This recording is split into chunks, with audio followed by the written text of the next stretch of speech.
ngin nom la sai nan du chan hi tel tam pi lai chi vi chan mo len ta chal chan mo zai chana ti man tuk te khe lai ye nang ma pu pak na diar mun ta vaya ral kap na silia wi nom vaya len ta chal nak te nom nak nan nom mi hi le ral kap na sil ha ni nan nom mi chu awadang chiu ko lai nain ral kap na silia te ral kap na silia wa hinta zai mo chani nom sai nak nan tu mi nai na feeling na diar mun le ram chungi a mi na ram chunga wa tal chun lo ral kapi vasil ha lo ram chunga hen wa nuam ning lo ti man tukin ita chun tal to lo vaya atu leo na no mi kan zai da adan nak vaya ti te khana vun kan chim ko ha mo atu leo na no mi ram la mi phun na pek pa buin na no mi na lung si ko mo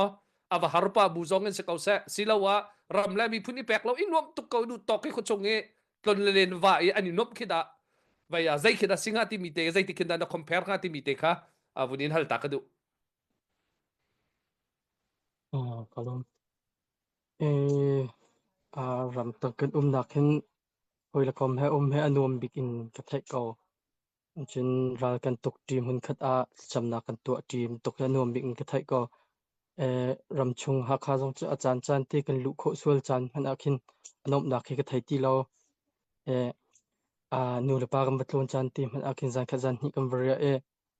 anom ko nu le pa varia ki cho snatin ram tang ti khe kan hoile te khe kan ngai nai hoile te mun khat rol it din ti khe anom bikin ka thai ma thi ches ko se ga lo sister rakap tu chunga hin ta anop big na ti mi zai mo chan nan va pa chan zong lai zai mo chan nan va cha pau pa chan zong lai pui han nan valam pa chan zong pa ve thau lai nan ni kom hoi kom nak te rakap nan sinakin ta chun naka sakhan phat nan vala ke ong pui nan khanai ti ko se phun phun jok ke vung ve ko lai ye ma chunga hin anuam big na ti mi no nak vel te la anuam big na ti mi na vun kan chim kho ha ma kum chu anom bik tiok lam se dai ka thai lai lo snatin na ya khan sidia phakha kap jate iton nak khakan ngai ye kanhom ngai kat khat lai chung kan jate hoi kom jate khe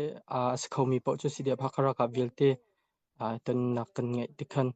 hoi kom velte kan tong khodi mun khat uniform tling te ha hom han atial thai loin yong khat ting kan mi ti kha anom bik ka thai Satuk satuk ta na vun chim mi thla ma chok thiam ngai ye ka di lo ngai ke ral kap pa hin hoi lo kom hi man tuk uma hin kan hoi kom chiao zong kan ma man tuk kan pai mi phun la ram cha an si chiao an chol chiao an chak chiao an diar mun an chan zai zong vel ten pek chiao ti vun ni mu he ral kap vel te la ka chon ku vai tha jang thabik se ko ro ti ke ka nong ka feeling thiam ngai se chon mai thal chia fu te ngai ko men na khen mu siam chia fu te ngai ko men na khan khaman tuk te uma khan chon thin lung adam dan phun dak tuk se ra ram si pek ra ram si lo pek ma da mu na vun chime vai kap na vun vai thiam ngai chu chu ta maka lai chun ta zai tin